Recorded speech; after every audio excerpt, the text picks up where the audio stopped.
예, 어린 시절 학교 폭력으로 인해서 큰 상처를 받고 여전히 힘든 시간을 보내고 계신다는 한 20대 여성분의 제보인데요.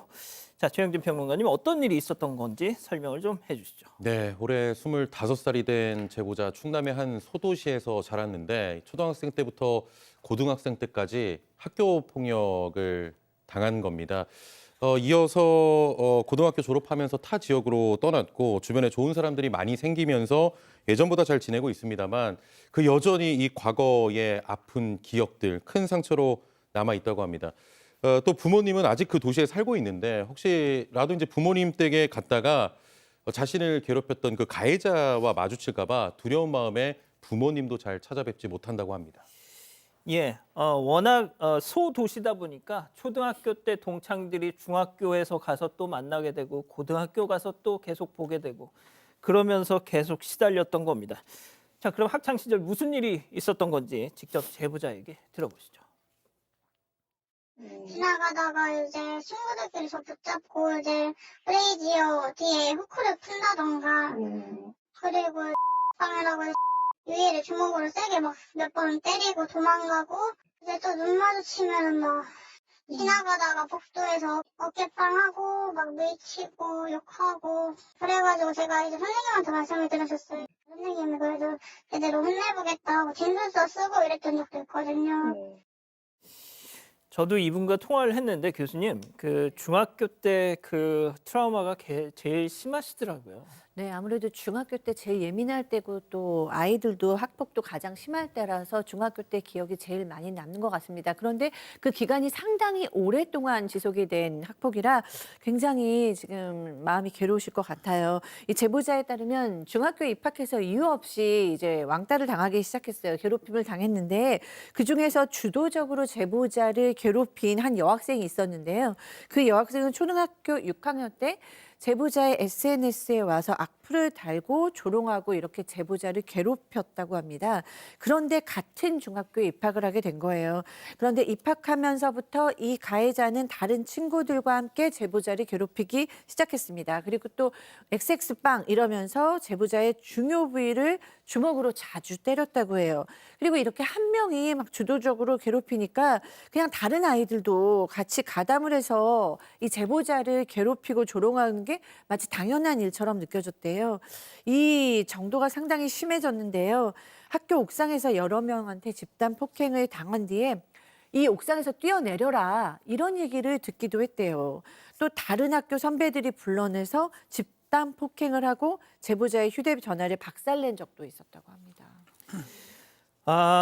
당시 기억은 제보자가 이 성인이 된 이후에도 오랫동안 제보자를 괴롭혔다고 합니다. 자, 그래서 3년 전이죠. 2023년 그 넷플릭스 시리즈 더 글로리란 이 드라마가 선풍적인 또 이 학폭 사건에 대한 어떤 정말 국민적인 관심 이런 문제를 인식시키면서 이분 역시도 2023년에 SNS에 자신의 이 피해 사실을 알리면서 가해자들에게 사과를 받았다고 해요. 맞습니다. 피해 사실을 알리니까 가해자들이 연락을 해와서 정말 미안하다라고 사과를 했다고 합니다.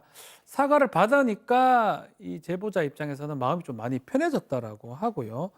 근데 문제는 지금 주도했던 그 가해자 부분입니다. 그 가해 여학생 중에 가장 그 2학년 때 주도했던 그 학생은 제보자가 자신의 가방을 뒤진 적이 있어서 그때부터 이 제보자를 안 좋게 봤고 그래서 사과하지 못하겠다는 식으로 얘기를 했다고 해요. 근데 제보자는 그런 행동을 한 적이 없는데 저런 얘기를 하니까 아직까지 정확하게 그 주동자한테는 사과를 못 받은 상황이라고 하고요. 가해자가 직접 좀 보자, 대화를 좀 하자라고 얘기를 했는데 제보자 입장에서는 가해자를 다시 볼 용기도 없었고 그래서 거절했다고 합니다. 예. 그러니까 이제 박 변호사님 말씀을 지금 다시 한번 정리를 해드리면 중학교 때 이 제보자를 가장 좀 가혹하게 괴롭혔던 그 한 친구가 오히려 이 제보자 어떻게 보면 피해자에게 야 너도 내 가방 뒤진 적 있었잖아. 나 그 일로 나 너 별로 좋게 안 봤어.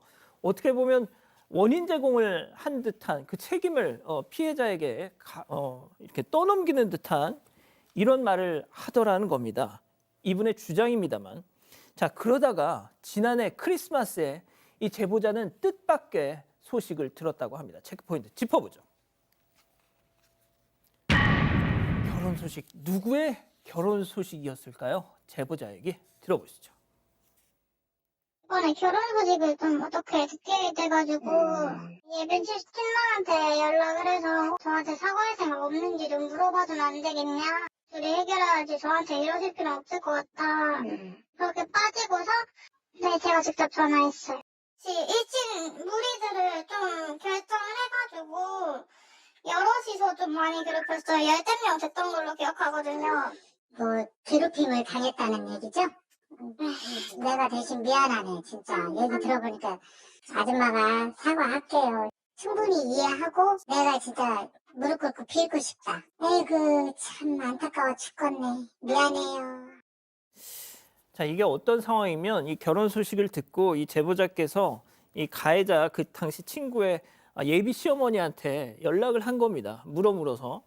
자, 그런데 들으신 것처럼 이 예비 시어머니는 그래도 보통 우리가 생각하는 보통 가해자 쪽에 그러면 되게 뻔뻔하게 나오는 거잖아요. 근데 들으신 것처럼 이 예비 시어머니는 그래도 사과를 되게 하십니다. 네, 하긴 했는데 이 제보자가 자란 곳이 작은 소도시거든요. 그래서 SNS만 하고 있으면 동창들 근황 아는 건 어렵지가 않습니다.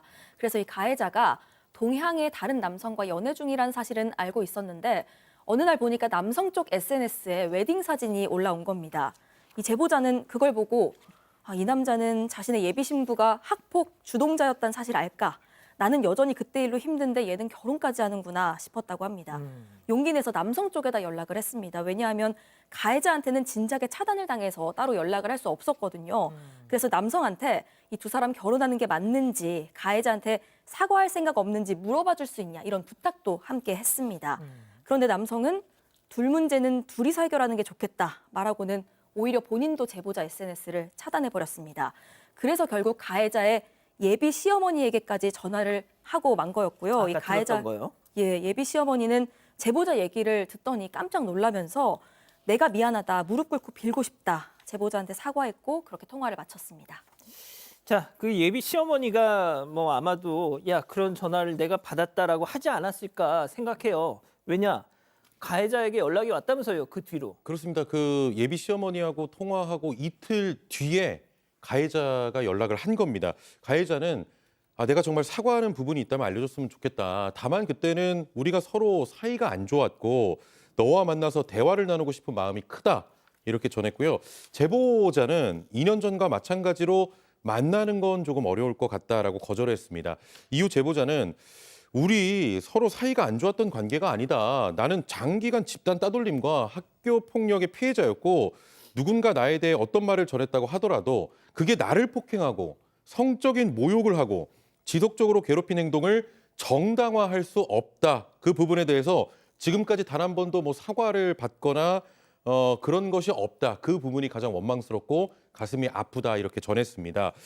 자, 이어 가해자도 예전으로 돌아가면 미성숙한 행동을 하지 않았을 텐데 현재는 내 사과로 너의 마음이 조금이라도 나아지길 바랄 뿐이야. 미안해라고 또 답장을 했다고 합니다.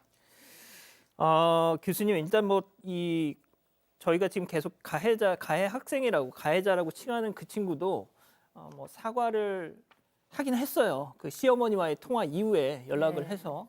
자, 근데 이 제보자께서는 어차피 지난 일을 나는 복수를 원하는 게 아니라 진정한 사과를 원할 뿐이다. 왜? 내 영혼의 평화를 위해서도 나도 용서하고 싶다. 다만 내가 진짜 이해할 수 있는 사과를 좀 해줬으면 좋겠다. 그거거든요. 왜냐하면 학폭 피해를 입으신 분들은 정말로 그 아픔이 오래 갑니다. 평생 가는 경우도 있어요. 그러니까 이분 얘기는 나는 아직까지도 이렇게 힘들었는데 그래서 부모님 집도 못 가는데 결혼, 연애 이런 것도 굉장히 어려운데 가해자는 왜 저렇게 아무렇지도 않은가라는 거예요. 그래서 사과를 받고 싶었는데 그쪽이 사과를 하기는 했지만 진심이 느껴지지는 않았고 나는 정말 진정한 사과를 받고 싶다라는 얘기입니다. 그리고 너랑 나랑 사이가 안 좋아서 그랬어라는 것도 사이가 안 좋은 게 아니고 자기는 항상 학폭 피해자이기만 했다라는 면에서 또 상처라고 보는 거죠.